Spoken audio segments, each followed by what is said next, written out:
What is going on, you guys? Welcome to another episode of Pack and Play Wheel Challenge. We're just about to spin this wheel and see what today's episode is going to be all about. What challenge are we going to get today? And it's going to be 3 wide receivers with 100 yards. It's going to be our first hard challenge of the entire series. Hopefully we can complete it. I'm up for it. Hopefully you guys are too. Let's see what happens. So hopefully you guys are having a very, very good Easter Sunday. You know, there's going to be a lot of food being eaten today, a lot of family time. But take a look at Ontario McCaleb on this play. On the kickoff return, the very first play of the game, if you will, he takes it all the way for a touchdown. That actually does hurt us trying to go for this challenge because now we have to give the ball to my opponent. And this challenge is all about keeping the ball and trying to get turnovers so we can get more and more yards. But he's going to help me out here with a big reception to his receiver on the left side. That's Jeremy Maclin with a one-handed catch. And then Doug Martin is going to take the ball and lose 4 yards in the next play.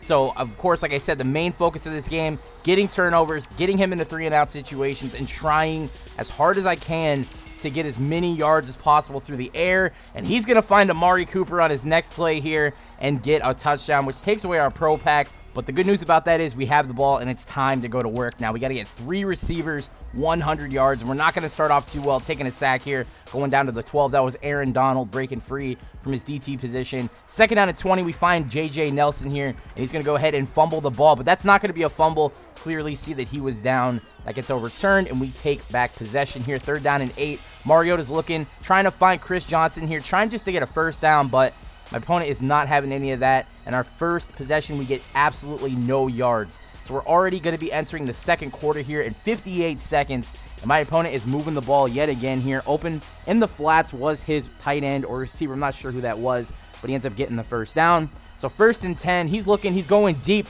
We have Tyrann Mathieu there, and he's not going to be able to come down with the ball. So again, 3rd down and 12 for my opponent. 10 seconds left in the first quarter, and we have 0 passing yards. Not good, guys. I don't know if we're going to be able to complete this challenge or not, but hopefully we can. And that's going to take us to the second quarter. 1st down and 10. He's going to try to fire the ball to the left side. He's going to end up getting sacked by Bradley Roby. 2nd and 19, halfback toss. And our corner makes a very big tackle, big crucial tackle to make sure he does not get in the end zone. 3rd and 12. He's looking. He's going to fire over to the right side, and he has Amari Cooper again. One-handed catch, and that's going to put him ahead 14-7. So now, like I said, it's time to go to work. We got to get some yards here. Mariota makes a bad throw over to Michael Floyd, and that's one of the guys I really desperately wanted to try to get to 100 yards, so hopefully he can make some plays. But J.J. Nelson breaking free, getting big hit near the sideline down to the 48. That's our first completion, 2 minutes and 40 seconds into the game. Not good, guys. Not good at all. We may just have to go for the W here as J.J. Nelson gets another reception for a couple of yards. 2nd and 2, Mariota on the play fake. He's looking to the right side. There's nothing open. Squares breaking free. Mariota's 95-96 throw on the run. Does work out right there, and we find the open receiver, and that was Jarvis Landry on the reception. So Jarvis Landry, J.J. Nelson, we need one more receiver to pick to start throwing the ball to him like every play. You know, we have Mike Wallace for the reception, so it's going to be him. It's going to be Jarvis Landry and J.J. Nelson we try to throw the ball to like every single play. There's J.J. Nelson down to about the 1-yard line, and this challenge isn't about getting touchdowns. It's just about getting yards. So I just go ahead and sneak it in with Mariota and tie this ball game up 14-14. 3rd down and 4 for my opponent on his next possession, and he's going to get down to the inch mark with Jerome Felton on the fullback dive, and then he's going to call a risky play here as he takes the ball up the middle with his quarterback on the sneak in 5 wide, and he gets the first down. So he has about absolutely no time left, and look at this, Doug Martin is breaking free, but we end up getting the tackle, and that was a big time play by the corner there. And our corners have been making a lot of plays on Doug Martin. Like, he gets to the outside and they shut him down right there again. Number 23, I'm sure that's I think that's Williams making the tackle right there. So Doug Martin nowhere to go, and Anthony Barr with the interception near the 30-yard line, and we just got to dive down because there's no time left. We have to try to get more yards through the air here as J.J. Nelson on the slant goes down to the 15. We try to hit him on this out route right here, but we throw it a little bit too late, and that's going to be an interception. And unfortunately, no one on my team is going to be able to catch him. The only person that had a chance was Chris Johnson, but he ended up running into somebody right there. I think it was Mike Wallace.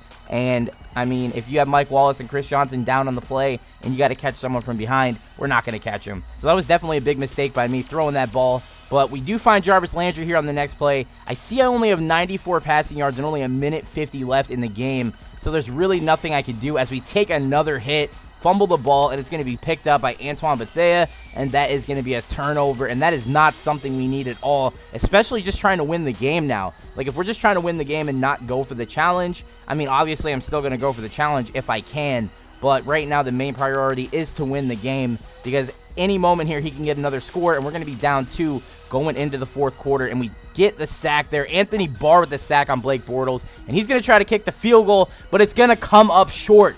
Absolutely needed that to happen, have any shot at this game, because being down 2 scores in the fourth quarter is not something that I'm very, comfortable with this team. So we do take over here, 21-14. My opponent leads 40 seconds to go in the third, and we just need to move the ball down the field as we always do and try to get into the end zone. Mariota on the run down near the 50-yard line. Don't slide, but I knew I wasn't going to take a big hit, so I didn't think I really needed to. Chris Johnson coming up clutch on third down, getting the first down to the 38. First down and 10. We're going to go play fake. Mariota's going to look deep, and we're going to find Michael Floyd, and he's so hard to stop, especially when we have like little tiny corners on him. He's going to make that catch more often than not. First down and 10. Mariota again on the run, and I try to slide right here, but I get caught from behind. Luckily, I didn't take a big hit. That would have been a fumble. Second down and 1. Chris Johnson on the handoff, on the toss, actually. And he's going to get into the end zone and tie the ball game up 21-all. So now let's see what my opponent can do here. 3 minutes, 30 seconds to go. And Doug Martin again being shut down. After that big run, he really had nothing else going throughout the entire game. And now Doug Martin again here on the halfback wheel. And he gets out of bounds near the 32-yard line. Third down and 7 for my opponent. He's going to get crunched here by my corner and by Bud Dupree. That's going to be a sack. Fourth down and 16. Blake Bortles is going deep, going for it all. We cannot stop the deep ball, and Amari Cooper has been clutch all game for him, but he's going to drop the ball on fourth down, and that pretty much gives us the deciding factor here. All we need to do is get a first down, and we got this game won pretty much because he cannot stop the clock enough times, and we do just that. Get the first down there with Juszczyk, and that is going to be the end of the game. Just got to slowly, just move the clock down. He's not taking any timeouts. It's third down and 6. He doesn't take a timeout here at all, and we just kick the game-winning field goal, and we go up 24-21. Final score. Of course, like I said, the challenge was just a little bit too hard. I'm still going to make them that hard just because I think an Insanity Pack pretty much guarantees you something that's going to be a massive upgrade on your team. And I really just feel like if we make them a little bit easier, then it's just going to get too ridiculous. The Insanity Packs are going to come by the freaking mouthful, and we're just going to make our team 99 overall really quick. So I really don't want that. But we did win the game, which does mean we open up 1 console pack. So let's see what we can get out of that bad boy right now. So, of course, the whole reason I went with the Mudhead packs is because, the console packs have not been great at all. You get a whole bunch of, 75 overall golds, and it just doesn't upgrade your team way late into the year. I mean, we're in March right now, and these pro packs still do not provide you with any sort of help. For 7.5k, you're better off buying, a base elite and then waiting for it to go up a little bit. It's the only way you're going to make coins out of the pack. So we're going to go ahead and wait for this gold card to pop up. What is it going to be? Ricky Jean Francois, 74 overall gold, which does mean we get another gold card or elite, God forbid, in this pack. Let's see if we can make that happen. Scroll through. It's going to be the final card. What is it going to be? It's going to be a duplicate Anthony Barr that we already have, and that is going to be the end of the video. So if you guys did enjoy, please go ahead and give it a like. Tomorrow's episode will be up as soon as possible, and I do have a Draft Champions little challenge that I did that you're going to see a little bit after this video, a little bit later on today. I spin the wheel in the video, and we determine how to make the team and try to win a game with it. So hopefully you guys do enjoy that, and I'll talk to you guys later. Peace.